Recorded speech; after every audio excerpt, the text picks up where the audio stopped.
नमस्कार दोस्तों, supreme court के चीफ जस्टिस बी.आर. गवई का अभी मामला ठंडा हुआ ही नहीं था कि उसके बाद में सुप्रीम कोर्ट वापस विवादों में घिर चुका है। इस समय आप लोग देख सकते हैं कि यहाँ पर प्रधानमंत्री की इकोनॉमिक एडवाइजरी के एक तरह से कह सकते हैं सदस्य संजीव सान्याल के द्वारा यहाँ पर जज को लेकर या कह सकते हैं कि कोर्ट को लेकर एक बहुत बड़ा विवादित बयान दिया गया है। उसके अंदर उनके द्वारा ये बोला गया है कि जजों की जो छुट्टियां हैं वो खत्म होना चाहिए। हम लोग अब ये देख लेते हैं कि जजों को कितनी छुट्टियां मिलती है। साथ में एक बोला गया है, यहाँ पर एक शब्द और बोला गया है, हो सकता है कि वो आगे आने वाले समय में कंट्रोवर्सी क्रिएट कर दे। उनके द्वारा ये बोला गया है कि जो जजों को माई लॉर्ड कहा जाता है वो कहीं ना कहीं बहुत बुरी तरीके से गलत है। मतलब हम लोग कह सकते हैं कि ये लोग अंग्रेजों के जमाने में जो चीजें चलती थी वो इस समय पे भी चलाई जा रही है। अब ये पूरे देश के अंदर इस चीज को लेकर कंट्रोवर्सी बन चुकी है कि जजों के भी कुछ एक तरह से नियम होना चाहिए। और साथ में न्यायपालिका के अंदर हम लोग कह सकते हैं कि अलग अलग तरीके की समस्या है, मध्यस्थता की प्रॉब्लम है, साथ में हम लोग कह सकते हैं कि भ्रष्टाचार की भी कहीं ना कहीं प्रॉब्लम इनके साथ में जुड़ी हुई है। कुछ दिनों पहले ही एक जज के ऊपर भ्रष्टाचार के आरोप लगे थे और साथ में उनके घर के अंदर बहुत सारे पैसे मतलब करोड़ों रुपए जला दिए गए थे कि ताकि वो उस केस से बाहर निकल सके। तो हम लोग देख लेते हैं कि क्या है ये पूरा मामला।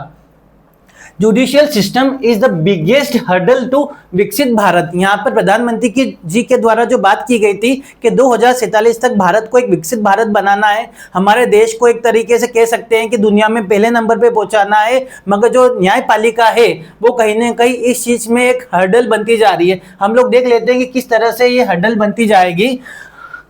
Sanyal called for a cultural acceptance within the legal profession of its systematic shortcomings instead of what he described as self-congratulating।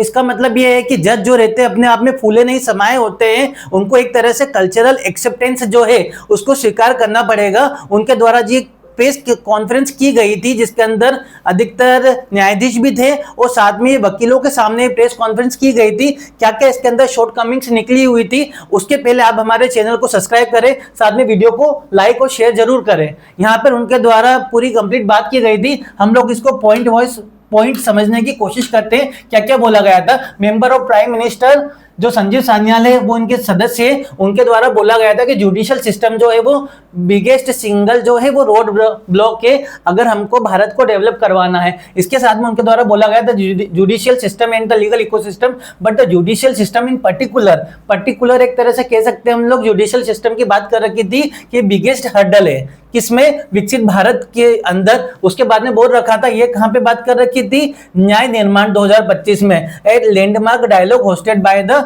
जो काउंसिल है general council of association of India के द्वारा बोल रखा था। इसके बाद में इसके अंदर बोल रखा था कि the theme of conclave is reimagining India legal foundation for विकसित भारत। इसमें बात कर रखी थी कि पूरा कंप्लीटली और इसको अटेंड कर रखा था यहाँ पर न्यायाधीश जो है सुप्रीम कोर्ट के न्यायाधीश मनमोहन और पंकज मित्तल के द्वारा। इसमें उनके द्वारा बोल रखा था, आप लोग समझ सकते हैं इस चीज को कि inability to enforce contracts in time, मतलब एक तरह से कह सकते हैं कॉन्ट्रैक्ट जो होते हैं मतलब किसी भी तरह के क्या होता है कि पब्लिक पार्टनरशिप जब होती है और साथ में प्रॉपर्टी से रिलेटेड किसी भी तरह के कॉन्ट्रैक्ट होते हैं उसके अंतर्गत ये कॉन्ट्रैक्ट डिले हो जाते हैं जिसके कारण जो लोग होते हैं उनको ज़्यादा इस चीज़ का फायदा नहीं मिल पाता है। इसके बाद में बात कर रखी है कि 99 प्रॉब्लम की यहाँ पर उनके द्वारा बात कर रखी थी कि नियम इतने कठिन है कि जो 1% लोगों को अगर मान लो आप लोगों को नुकसान पहुंचाना है या फिर उनके लिए वर्डिक्ट करना है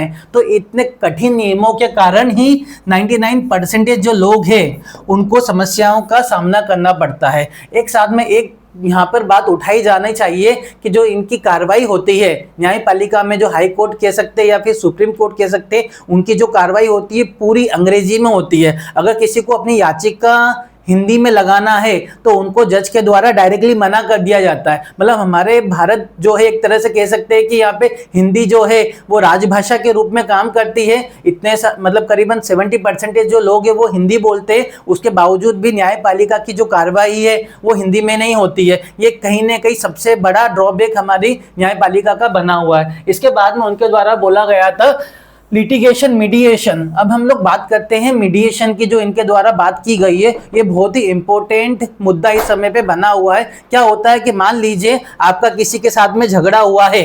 अब झगड़ा है मतलब आप एक पक्ष हो और एक कोई दूसरा पक्ष है। अगर आपको न्यायपालिका के अंदर याचिका लगाना है, अपनी सुनवाई करवाना है, तो पहले बीच में आर्बिट्रेटर मतलब मीडिएटर बैठता है, हम लोग कह सकते हैं उसको मध्यस्थ बैठता है। दो लोग हैं, जैसे मान लो इन दोनों का झगड़ा हुआ है, तो पहले जो मध्यस्थ रहता है उन दोनों को सॉल्व करवाने की कोशिश करता है। इसी समय पे क्या होता है कि 99% जो प्रॉब्लम होती है उसके अंदर ये सॉल्व नहीं करवा पाते हैं, जिसके कारण करीबन 6 महीने का डिले हो जाता है। मतलब सीधी सी बात है, जो दो लोग हैं वो न्यायपालिका जाने की तैयारी कर रहे थे, मगर हुआ क्या, जो मध्यस्थ बीच में जो बैठा हुआ था उसके कारण ये सब चीजें डिले हो गई। मतलब उनको कहीं ना कहीं देखा जाए, दो लोग जो इस समय पे थे उनको ज्यादा पैसा देना पड़ गया और 6 महीने का डिले और ज्यादा हो गया। तो उनका ये कहना है कि डायरेक्टली आपको ये जो मध्यस्थ है उस चीज को अनिवार्य नहीं करना चाहिए, वो चीज होना चाहिए वैकल्पिक रूप में, ताकि ये जो पेंडेंसी इतनी सारी जो बनी हुई है कोर्ट के अंदर उसको कहीं ना कहीं देखा जाए कम किया जा सके। इसी के साथ में बोल रखा है कि क्या हुआ कि 6 महीने आपने इस चीज को डिले करा, उसके कारण आपने अचीव क्या कर लिया। इसी के साथ में बोल रखा है cultural acceptance with the legal profession is a systematic shortcoming initiative of what he described as self congratulatory. मतलब आप लोग फूले जो समाये रहते हैं वो आपको कहीं ना कहीं छोड़ना पड़ेगा, आपको विकसित भारत की तरफ पूरा ध्यान देना पड़ेगा। इसी के साथ में उनके द्वारा बोला गया था we all are the people we needed in the 21st century for many levels of legal work, why do we even require somebody to have legal degree। मतलब हम लोग 21st सेंचुरी के अंदर जी रहे हैं, उसके अंदर एक तरह से हम लोग कह सकते हैं कि लीगल डिग्री की जरूरत ही क्या है अगर किसी भी तरह के केसेस की हम लोग बात करते हैं। मतलब क्या होता है कि कहीं ना कहीं देखा जाए कि वकील की जरूरत इस समय पर पड़ती है, एक व्यक्ति खुद ही अपना केस क्यों नहीं लड़ सकता है, इस चीज की बात की जाती है। इसके बाद बोल रखा है कि कॉलोनियल इराक की बात कर रखी लैंग्वेज और प्रैक्टिस के रूप में। इसके बाद में उन्होंने बोल रखा है कि माय लॉर्ड, आपको इस समय पे माय लॉर्ड कहने की क्या जरूरत है। वैसे तो सुप्रीम कोर्ट के द्वारा ऐसा बोला गया था कि ऐसी कोई जरूरत नहीं है, फिर भी आज भी माय लॉर्ड ही उनको बोला जाता है। इसी के साथ में उन्होंने बोल रखा है आप लोग मजाक कर रहे हैं क्या इस तरह से माय लॉर्ड बोल के। इसके बाद में उनके द्वारा और बोला गया था the judiciary is a public service like in other part of the state, do you shut down the police department और हॉस्पिटल्स। मतलब इन्होंने छुट्टियों के ऊपर डायरेक्ट प्रहार कर रखा है कि सुप्रीम कोर्ट या जजों को बहुत ज्यादा छुट्टियां मिलती है, क्या आप एक काम करेंगे कि भाई हमको तो वेकेशन के ऊपर निकलना है, हमें तो दुबई जाना है, मॉरिशस जाना है, मालदीव जाना है, तो हमें गर्मी की भी छुट्टियां चाहिए और साथ में क्रिसमस और न्यू ईयर की भी छुट्टियां चाहिए। क्या आप पुलिस को भी बंद कर देंगे क्या इस समय पे, पुलिस डिपार्टमेंट को हॉस्पिटल में ताला लगा देंगे कि डॉक्टरों को बाहर जाना है तो हम लोग एक काम करते हैं शटर गिरा देते हैं और साथ में वेकेशन पे निकल जाते हैं। तो मतलब ये एक बहुत बड़ा इस समय पे तमाचा मारा गया है न्यायपालिका के ऊपर संजीव सान्याल जी के द्वारा। इसी के साथ में बोल रखा है कि we are the people have 20 to 25 years. मतलब 2047 की जो बात कर रखी है, मतलब 20 से 25 साल है हमें हमारे देश को विकसित बनाने के लिए, तो हमें सब लोगों को साथ में आगे आके बहुत काम करना होगा, तभी जाके हम लोग हमारे देश को विकसित बना पाएंगे। इसी के बाद में बोल रखा है कि कोई भी इस चीज को करने वाला नहीं है। Audience he said spoken with equal blunderless bureaucrats को भी इस चीज के अंदर आगे आना होगा, जो इस तरह की भी किसी भी तरह की खामियां हैं उसको दूर करने के लिए आगे आना होगा। इसके बाद में बात कर रखी है, डायरेक्टली बोल रखा है इसके अंदर कि क्या आप पुलिस स्टेशन को या हॉस्पिटल्स को शट डाउन कर देंगे क्या इस चीज को लेकर। अब हम लोग बात कर लेंगे सबसे ज्यादा जो विवादित चीज यहाँ पे चली हुई थी वो थी जजों की या फिर न्यायपालिका की छुट्टियां। आप लोग डायरेक्टली देख सकते हैं, प्रॉब्लम यहाँ पे नहीं है कि महावीर जयंती की, उद उल फितर या फिर अम्बेडकर जयंती या जन्माष्टमी, गणेश चतुर्थी, ये छुट्टियां सभी डिपार्टमेंट्स के अंदर होती है। वैसे तो हॉस्पिटल और पुलिस वालों को किसी भी तरह की छुट्टियां नहीं मिलती है, जो गार्ड होता है उसको एक भी दिन की छुट्टी नहीं मिलती है। बाकी रही अदर सर्विसेज उनके अंदर सैटरडे संडे की छुट्टियां रहती है। गवर्नमेंट जॉब के अंदर, प्राइवेट सेक्टर के अंदर हो सकता है कि सिर्फ संडे की ही छुट्टी मिले, मगर न्यायपालिका को एक वरदान मिला हुआ है। किस तरह का वरदान मिला हुआ, यहाँ पे देख लीजिए, गर्मियों की छुट्टियां 26 मई से लेके 13 जुलाई, मतलब हम लोग कह सकते हैं 6 से 7 वीक की गर्मी की छुट्टियां। मतलब जजों को सुप्रीम कोर्ट की हम लोग डायरेक्टली यहाँ पे बात कर रहे हैं कि सुप्रीम कोर्ट के अंदर 6 से 7 वीक की 26 मई से लेकर 13 जुलाई तक की छुट्टी होती है। हाई कोर्ट में हम लोग कह सकते हैं इसको 5 से 6 वीक की छुट्टी होती है। और जो सबऑर्डिनेट कोर्ट होते हैं, मतलब जिला कोर्ट जो होते हैं, उसके अंदर करीबन 2 से 3 वीक की छुट्टी होती है। तो क्वेश्चन यहाँ पे ये आ रहा है, क्या इतनी छुट्टियों की जजों को जरूरत है?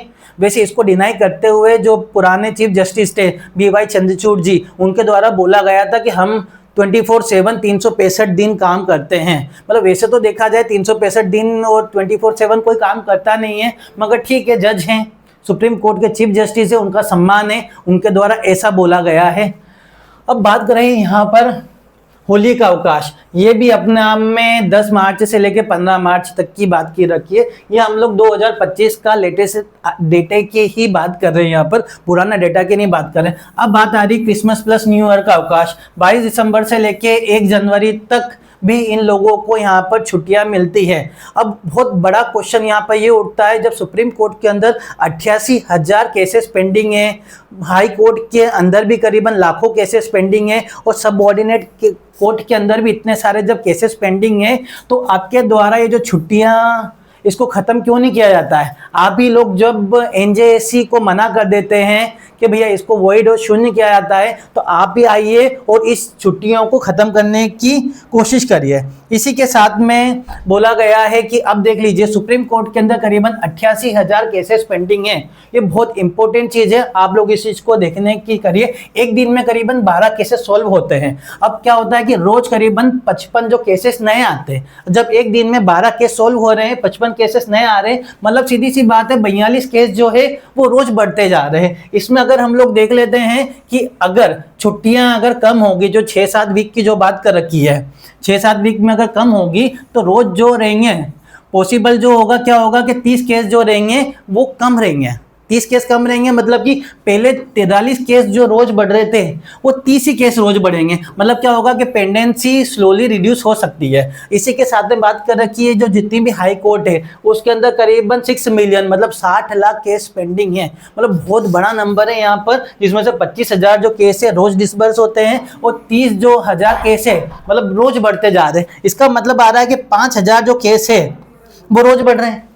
25,000 जो केस है आपके रोज क्या होते हैं कि उनको सुनवाई कंप्लीट कर दी जाती है, 30,000 केस रोज आ रहे हैं उसके अंदर, मतलब 5,000 केस तो रोज बढ़ ही रहे हैं। अब इसमें 4-6 हफ्ते का जो समर वेकेशन है उसको हटा देंगे तो 35,000 केस जो है वो रोज और कंप्लीट होते जाएंगे। इसका मतलब है कि आपका जो बैकलॉग है 6 मिलियन का, 60 लाख का जो बैकलॉग है वो करीबन 10-15 साल के अंदर कम हो सकता है। इसके बाद में डिस्ट्रिक्ट और सबऑर्डिनेट की स्थिति तो और ज़्यादा खराब है। 3 से 4 करोड़ जो केसेस है वो पेंडिंग है। 50,000 केसेस रोज उसके अंदर डिस्पोज होते हैं, 70,000 केस रोज आते हैं नए, 20,000 रोज बढ़ रहे हैं। वेकेशन 2-3 हफ्ते का अगर कम कर देते हैं तो 80,000 जो केसेस है वो रोज सॉल्व हो जाएंगे। इसका मतलब है कि बहुत जल्दी इस चीज़ का निपटारा आगे आने वाले समय में हो जाएगा। इसी के साथ में बात कर रखी है, यही सेम चीज़ कर रखी है। अब हम लोग सिर्फ न्यायपालिका की समस्याओं की बात नहीं करेंगे कि इनको छुट्टी मिल रही है। देखिए, एक सबसे बड़ी बात यहाँ पे आ रही है कि सुप्रीम कोर्ट के अंदर या हाई कोर्ट के अंदर जजों की कमी है। सीधी सी बात है, जजों की कमी है। अगर जजों की कमी को हम लोग ये मान के चलते हैं कि 25% बढ़ा भी देते हैं, मतलब कि जो 34 जज है अभी फिलहाल में सुप्रीम कोर्ट के अंदर, एक चीफ जस्टिस और 33 जजों के बाद में अगर हम लोग इसको बढ़ा देते हैं 25% से, अब समझिए 34% का 25% करीबन कितना हो जाएगा ये हो जाएगा 10-12 करीबन हो जाएगा। अब उसके बाद में ये कितने हो गए, ये 43 हो गए। ये गलती से मैंने यहाँ पे बोल दिया था 55, यहाँ पे 43 जज अगर रोज हो जाते हैं और इनका समर वेकेशन भी हम कम कर दें तो ये जो आपको दिख रहे हैं डेली डिस्पोजल क्या हो जाएगा, यहाँ पे 30 हो जाएगा। इसका मतलब है कि रोज आपके जो केसेस जो रहेंगे और जल्दी सॉल्व होना होंगे। मतलब 2 चीज़ें इस जगह पे करनी पड़ेगी। आप पहली बात तो 25% जो जजेस है वो यहाँ पे बढ़ाइए, और साथ में जो छुट्टियाँ जो बीच में मिली हुई है उनको कम करिए। तो जितनी भी पेंडेंसी सुप्रीम कोर्ट के अंदर या फिर हाई कोर्ट या अन्य कोर्ट्स के अंदर है वो इस समय पे कम हो जाएगी। इसी के साथ में सेम चीज़ें, मतलब हम लोग कह सकते हैं कि 5 से 10 साल के अंदर ये सभी के सभी केसेस यहाँ पे निपटने की पूरी तैयारी हो जाएगी। अब बात रही यहाँ पर माय लॉर्ड की, कि हम लोग माय लॉर्ड बोलते हैं और साथ में एक प्रेयर क्लोज होता है। मतलब हम लोग क्या कर रहे हैं यहाँ पर डायरेक्टली प्रार्थना कर रहे हैं। अब बात ये आ रही है कि हम लोग हमारी याचिका लगा रहे हैं और हम लोग हाथ जोड़ के कह सकते हैं कि हम लोग प्रार्थना कर रहे हैं कि हमारी सुनवाई कर दीजिए। देखा जाए तो जो कोर्ट है वो न्याय का मंदिर ही होता है, मगर प्रार्थना शब्द है उससे अधिकतर लोगों को समस्या आती। उन्होंने बोल रखा कि पिटीशन का जो आखिरी जो क्लोज होता है उसको प्रेयर क्लोज बोलते हैं। इसकी जगह हम लोग रिक्वेस्ट कह सकते हैं इसको, या फिर एप्लीकेशन हम लोग कह सकते हैं कि हमारे द्वारा याचिका लगाई गई है, वो हमारे द्वारा आवेदन किया गया है, या रिलीफ क्लेम्ड की हम लोग यहाँ पर बात कर सकते हैं। मगर ये सदियों से चला आ रहा है, प्रेयर क्लोज मतलब प्रार्थना यहाँ पर की जा रही है। इसी के साथ में हम लोग देखते हैं इनके द्वारा डायरेक्टली बोला गया था देश में कई नियम कानून ऐसे ताकि 1% बेईमानों को रोका जाए। अब नतीजन क्या होता है कि 99% ईमानदार लोग जटिल नियमों में फंस जाते हैं, उनको समझ में ही नहीं आता है कि वो इस समय पे क्या करें। 1% लोगों की सुनवाई करवाने के लिए जो बेईमान है उसके कारण 99% लोगों को इस चीज का सामना करना पड़ता है। इसी के साथ में उन्होंने बोल रखा था कि मध्यस्थता जो होती है वो किसी भी तरह की बुरी चीज नहीं है, लेकिन जबरदस्ती अनिवार्य बनाने से फायदा हुआ ही नहीं, उल्टा नुकसान हुआ है, और इसे स्वैच्छिक होना चाहिए। क्या हुआ था, make pre litigation mediation for commercial cases voluntary. Sanyal जो चीजें हैं उनके द्वारा ये चीज बोली गई थी। एक इस तरह का केस आया था डाबर को लेकर और पतंजलि को लेकर। इनके द्वारा जो दंत कांति बोला गया था, लाल जो मंजन जो बोला गया था वो डाबर का भी था, और साथ में पतंजलि ने भी लाल मंजन बोल रखा था। तो उसी को लेकर ये केसेस मिडीवल हुआ था और कहीं ना कहीं ये प्रॉब्लम इस समय पे बनी हुई थी। इसी के साथ में ये बोल रखा है यहाँ पे section 12A of the commercial courts act 2013 must be amended to make pre litigation mediation for commercial cases voluntary. Voluntary बनाने की बात करेगी थी कि मध्यस्थता जो है वो कॉमर्शियल केसेस के अंदर एक तरह से हम लोग कह सकते हैं वॉलंटरी बनाया जाए, कि ज़्यादा क्या होगा कि जो इसके कारण रिड्यूस हो जाएगी पूरी की पूरी टाइमलाइन, और सभी चीज़ें जो रहेगी वो आसानी से हो जाएगी। इसी के साथ में बोल रखा है कॉलिंग जजेस lordship your honour not mandatory. Supreme court ने ये चीज़ें बोली थी, ये बात आ रही है सुप्रीम कोर्ट के चीफ जस्टिस जो थे उनके द्वारा 6 जनवरी 2014 को ये बातें बोल रखी थी। साथ में बोल रखा था कि जरूरी नहीं है कि आप हमें माय लॉर्ड या फिर लॉर्डशिप कहें, आप एक तरीके से सम्मानपूर्वक हम लोगों को बोल सकते हैं। अब बात कर रखी थी इसको लेकर अलग अलग तरीके के कमेंट भी आए थे। I am so glad mister Sanyal ji ने बोला to up the issue with India judiciary publicly if there is one institution that is hugely corrupt. मतलब न्यायपालिका को डायरेक्टली यहाँ पर करप्ट बोला गया है। मतलब हो सकता है कि इसके कारण कंटेम्प्ट ऑफ कोर्ट का केसेस भी यहाँ पर चल जाए, मगर जो सत्य है वो यहाँ पर सत्य ही है। डायरेक्टली इस चीज़ को बोला गया है ह्यूजली करप्ट। बहुत सारे करीबन 15 जजेस के यहाँ पर मामले आए हैं जिसके अंदर उनको कहीं ना कहीं सस्पेंड भी किया गया और उनके ऊपर करप्शन के बहुत बड़े बड़े चार्जेस लगे हुए थे। इसी के साथ में बोल रखा था ब्लेटेंटली नेपोटिस्टिक। मतलब ये यहाँ पे बात आ रही है कि नेपोटिस्टिक की जो बात आ रही है कि नेपोटिज्म जो है उसे वो बॉलीवुड में नहीं है या फिर राजनीति में नहीं है। ये नेपोटिज्म जो होता है वो सुप्रीम कोर्ट के अंदर भी है। अगर ये नहीं होता तो ये लोग NJAC जो है नेशनल जुडिशियल अपॉइंटमेंट कमीशन, जो मोदी जी जो आए थे 2014 में, उसके बाद में इस चीज़ को डायरेक्टली लेके आए थे। क्योंकि जो कॉलेजियम सिस्टम जो चलता है, जजों की नियुक्ति का जो तरीका है कि हाई कोर्ट सुप्रीम कोर्ट के अंदर जज किस प्रकार से नियुक्त किए जाएंगे, उसको हटाने के लिए या उसी में सुधार के लिए NJAC लाया गया था। मगर सुप्रीम कोर्ट के द्वारा इस NJAC को जीरो कर दिया गया, मतलब कि वॉइड कर दिया गया। इसी के साथ में हम लोग देख सकते हैं and quite frankly still stepped in colonial mentality it's Indian judiciary. मतलब कॉलोनियल मेंटेलिटी के हिसाब से ही ये सब चीज़ें चलती है। इसी के साथ में हम 24 घंटे आप लोग देख सकते हैं कि यहाँ पर BY चंद्रचूड़ जी का बयान आया था। उनके द्वारा डायरेक्टली बोला गया था कि हम 24 घंटे और 365 दिन काम करते हैं। वैसे क्वेश्चन यहाँ पे ये आ रहा है कि कोई भी इस समय पे 24 घंटे और 365 दिन काम नहीं करते हैं। हमने वीडियो के अंदर बता ही चुके हैं कि यहाँ पर गर्मी की छुट्टियों के समय पे डायरेक्टली सब लोग बाहर चले जाते, मगर कुछ एक्स्ट्रा बेंचेस लगाई जाती है ताकि जो ज़्यादा इंपॉर्टेंट जो केसेस होते हैं उनको उस समय पे डिलीवर किया जा सके, है ना काम। सुप्रीम कोर्ट के जजों की छुट्टियों पर बोले पूर्व CGI। इन्होंने क्या बोला, सुप्रीम कोर्ट के सभी जज पूरे सप्ताह यानी सोमवार से रविवार तक काम करते हैं। सुप्रीम कोर्ट के जजों के लिए कोई वीकेंड नहीं होता क्योंकि शनिवार रविवार को तो आप काम करते हैं। अब ये पता नहीं कि कितना सत्य है और कितना झूठ, जितना हम लोगों को दिख रहा है उस हिसाब से तो सुप्रीम कोर्ट के अंदर बहुत ज़्यादा ही छुट्टियां होती है। 21% पोस्ट लाइंग वेकेंट इन डिस्टिंक्ट कोर्ट्स, हम लोगों ने बात कर रखी थी अगर कि 25% अगर हम लोग क्या होता है कि इनकी सीटें बढ़ा दें। उन्होंने इसी के साथ में ऑल इंडिया जुडिशियल सर्विस बनाने की भी बात कर रखी थी कि जजों की भर्ती के लिए एक तरह से ऑल इंडिया जुडिशियल सर्विस है वो बनाया जाए ताकि न्यायपालिका के अंदर जो जजों की कमी है उसको पूरा किया जा सके ना। इन्होंने इस तरह की पूरी कंप्लीट बात कर रखी थी। अब हम लोग समझ लेते कि कॉलेजियम वर्सेस एनजेएसी मतलब क्या था। देखिए कॉलेजियम एक तरह से ये व्यवस्था थी कि जजों को अगर नियुक्त करना है या अपॉइंट करना है सुप्रीम कोर्ट या हाई कोर्ट के अंदर तो जो जज होंगे वही उनको अपॉइंट करेंगे, मतलब इसमें किसी भी तरीके से सरकार का किसी भी तरह का हस्तक्षेप नहीं होगा। यहाँ पे बात कर रखी थी सुप्रीम कोर्ट हाई कोर्ट की नियुक्ति की बात कर रखी थी कॉलेजियम सिस्टम के अंदर। इन्होंने बोल रखा था डायरेक्टली सरकार के द्वारा इसके अंदर ट्रांसपेरेंसी बढ़ना चाहिए ताकि योग्य लोग जो है वो उसके अंदर आ जाए। इसी के साथ में बोल रखा था इसकी स्थापना 1993 के अंदर हुई थी और ये जो 2014 में एनजेसी आया था, किसमें आया था, ये 99वां संविधान संशोधन हुआ था, उसके अंतर्गत NJAC national judicial appointment commission आया था। इसी के साथ में चीफ जस्टिस जो होते हैं इंडिया के और सीनियर सुप्रीम कोर्ट जजेस जो होते हैं, सुप्रीम कोर्ट हाई कोर्ट के जज और supreme chief justice of India, इनके द्वारा इनकी नियुक्ति की जाती थी। जबकि यहाँ पर जो सबसे बड़ा इनके द्वारा बोला गया था, देखिए सीजेआई तो यहाँ पे शामिल था ही सही, उसके बाद में 2 एससी के जजेस भी थे, मगर सबसे बड़ा कंट्रोवर्शियल जो चीज़ आ रही थी वो आ रही थी लॉ मिनिस्टर को इसके अंदर शामिल करना। मतलब कानून मंत्री क्या जजों की नियुक्ति नहीं कर सकता है क्या,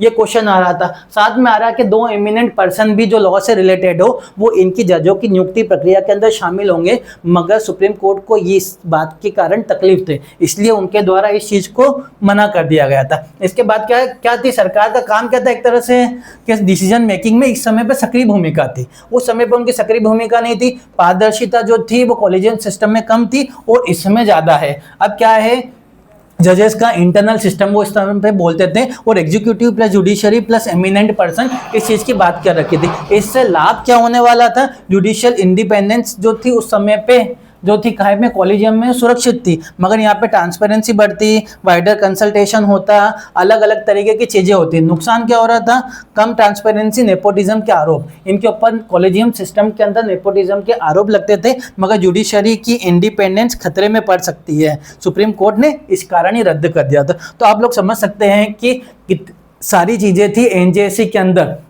जिसके कारण इस चीज़ को रद्द किया गया था। A critical study of the grounds declaring NJAC is unconstitutional, मतलब अलग अलग तरीके की उन्होंने इसके अंदर बात कर रखी थी कि एनजेएसी को अनकॉन्स्टिट्यूशनल उन्होंने उस समय पे 2014-15 के टाइम पे करा था। अब बात बहुत बड़ी बड़ी यहाँ पर आ रही है, क्या सुप्रीम कोर्ट में सही में सुधार की जरूरत है, क्या जजों की छुट्टियाँ कम होना चाहिए, क्या माई लॉर्ड जैसे जो शब्द है वो उनका आगे आने वाले समय में उपयोग होना चाहिए कि नहीं होना चाहिए, क्या मध्यस्थता जो है वो उसको अनिवार्य बनाने की जगह सिर्फ वैकल्पिक करना चाहिए। इस तरह की बहुत सारी चीज़ें सुप्रीम कोर्ट क्या या फिर हम लोग कह सकते हैं न्यायालय के अंदर है। साथ में इनके जो भ्रष्टाचार से बड़े से रिलेटेड मुद्दे हैं वो भी अभी तक चल रहे हैं, उनके ऊपर भी ज़्यादा कार्रवाई नहीं की जाती है। अगर ऐसा होता तो इनके ऊपर महाभियोग लगाया जा सकता था, मगर आज तक किसी भी सुप्रीम कोर्ट के या फिर हम लोग कह सकते हैं हाई कोर्ट के जस्टिस को किसी भी तरीके से महाभियोग के द्वारा हटाया नहीं गया है।